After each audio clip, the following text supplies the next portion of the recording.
ఈ మాటలు నీ గొంతులోంచి కాకుండా మనసులోంచి వస్తున్నాయి కదా చెల్లాయ్. మహా మీద నీకంత అనుమానం ఏంటన్నయ్యా? నువ్వు కూడా సీతలా ప్రవర్తిస్తున్నావు. ఎవరు ఎలా ప్రవర్తించినా నా బాధ్యత నేను నెరవేర్చానర్చన.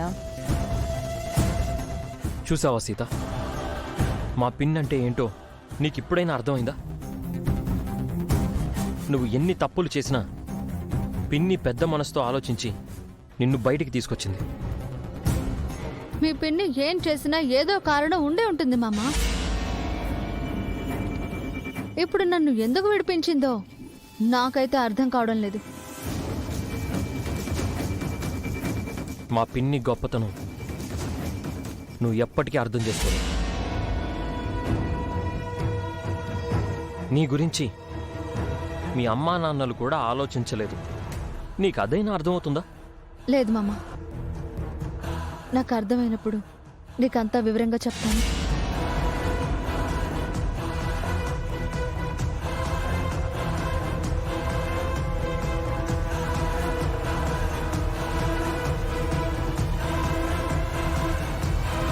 పిన్ని, సీతని విడిపించి తీసుకొచ్చినందుకు చాలా థ్యాంక్స్. సీత అమ్మా నాన్నలు కూడా చేయలేని పని నువ్వు చేసావు. చాలా థ్యాంక్స్ సీత. భోజనం అమృతంలా ఉంది, కడుపు నిండా తిన్నాను. నాకు థ్యాంక్స్ ఎందుకు మామా? నిన్ను సంతోష పెట్టడమే నా బాధ్యత. నీ కడుపు నిండితే నా మనసు నిండుతుంది. నీలో నాకు నచ్చింది ఇదే సీత. నాతో అన్ని విషయాల్లో మంచిగా ఉంటావు. నాకు కావలసినవన్నీ దగ్గరుండి చూసుకుంటావు. నా ఇష్టాలు కోపాలు నీకు తెలుసు. అందుకే నువ్వంటే నాకు అంత ఇష్టం. థ్యాంక్స్ మామా. కానీ ఆ టీచర్ విషయంలో వచ్చేసరికి ఎందుకలా ప్రవర్తిస్తావో నాకు అర్థం కాదు. ఆ ఒక్కటే నీలో మైనస్. నేను అదే అడుగుతున్నాను మామా. నువ్వు నాతో అన్ని విషయాల్లో బావుంటావు, కానీ సుమతి అత్తమ్మ విషయంలో నా మాట వినకుండా మీ పిన్ని మాట వింటావు. మా పిన్ని చెప్పిన దాంట్లో నిజం ఉంది కదా సీత. నీలా నేను గుడ్డిగా నమ్మట్లేదు కదా.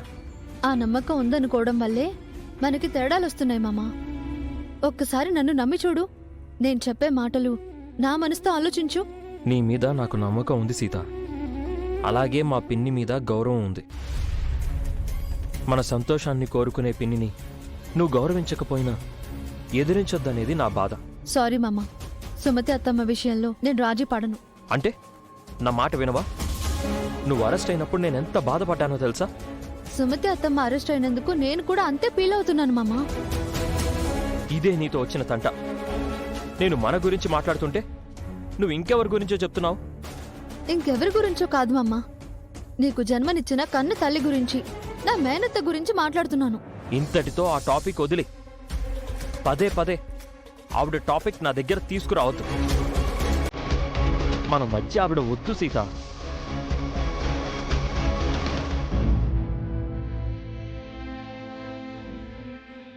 ప్రేమగా వండి పెట్టావు. నా కడుపే కాదు, మనసు కూడా నిండిపోయింది. ప్రతిరోజు ఇలాగే ఉండు సీత. సరే, ఇంక నేను బయలుదేరుతాను. ఎక్కడికి? పోలీస్ స్టేషన్కా? ఆవిడ దగ్గరికా?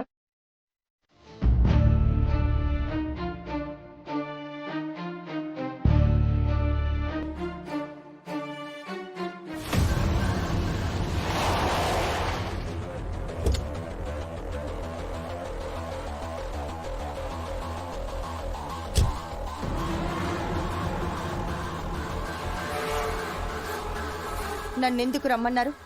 నాతో ఏం మాట్లాడాలి? మీ అమ్మాయి ప్రీతిని మా రాకేష్కిచ్చి పెళ్లి చేస్తానని చెప్పి మాట తప్పారు. నేను లాస్ట్ మినిట్ వరకు ట్రై చేశాను. మా కోడలు సీత మాయ చేసి పెళ్లి చేసింది. మీ కోడలు మిమ్మల్ని మాయ చేసింది, మీరు మమ్మల్ని మోసం చేశారు. ఇప్పుడు నా పరిస్థితి ఏంటి మేడం? పెళ్లి జరిగిపోయింది, ఇక నేనేం చేయలేను. ప్రీతిని మర్చిపో రాకేష్. అంత ఈజీగా చెప్తున్నారేంటి మేడం? మీరేదో పెద్ద మనిషి అని మాటిస్తే తప్పరనుకున్నాం. ఇలా తప్పించుకుంటారనుకోలేదు. మాట నిలబెట్టుకోవాలనే నేను ప్రయత్నించాను, కానీ పరిస్థితి నా చేయి దాటిపోయింది. నేనేం చేయను? మీరేం చేస్తారో నాకు తెలీదు. నేను మీ ఇంటల్లుడు అవ్వాల్సిందే.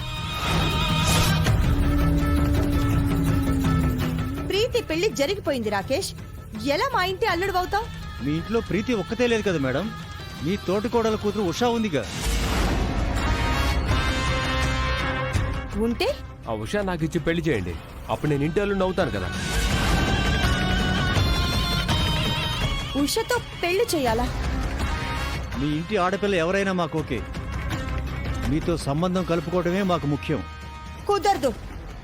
ఈ పెళ్లికి అర్చన ఒప్పుకోదు. మీరు ఒప్పించండి. హ, ఎలా ఒప్పిస్తాను? ప్రీతి నా కన్న కూతురు కాకపోయినా పెంచిన కూతురు కాబట్టి నేను చెప్పినట్టు వినింది. కానీ అర్చన నా సొంత చెల్లెలు కాదు, ఉషా నా కన్న కూతురు కాదు. వాళ్ళు నా మాట ఎందుకు వింటారు? వినేలా చేయండి, మీ మాట కాదంటారా ఏంటి? చూడండి, మాతో బిజినెస్ మీకు ముఖ్యం అనుకుంటే బిజినెస్ లో చూసుకుందాం. ఈ పెళ్లి గిల్లి ఏం వద్దు. పర్సనల్ రిలేషన్ ఉంటేనే బిజినెస్ రిలేషన్ బాగుంటుంది మేడం. మీకు ఎలా చెప్పాలి? మీ గురించి అర్చనకంతా తెలుసు రాకేష్. తెలిసి తెలిసి మీలాంటి వాడికి తన కూతుర్ని ఎందుకు ఇస్తుంది? అది మీ బర్డెన్ మేడం, మీ తోటి కోడల్ని ఎలా ఒప్పిస్తారో అది మీ ఇష్టం.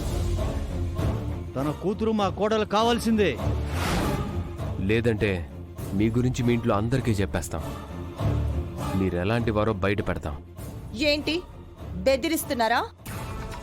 మేము మీకు ముందే చెప్పాం, నేను చెప్పింది జరగకపోతే మిమ్మల్ని బజార్కి ఇడుస్తామని. మీరు నాతో మాట్లాడినవన్నీ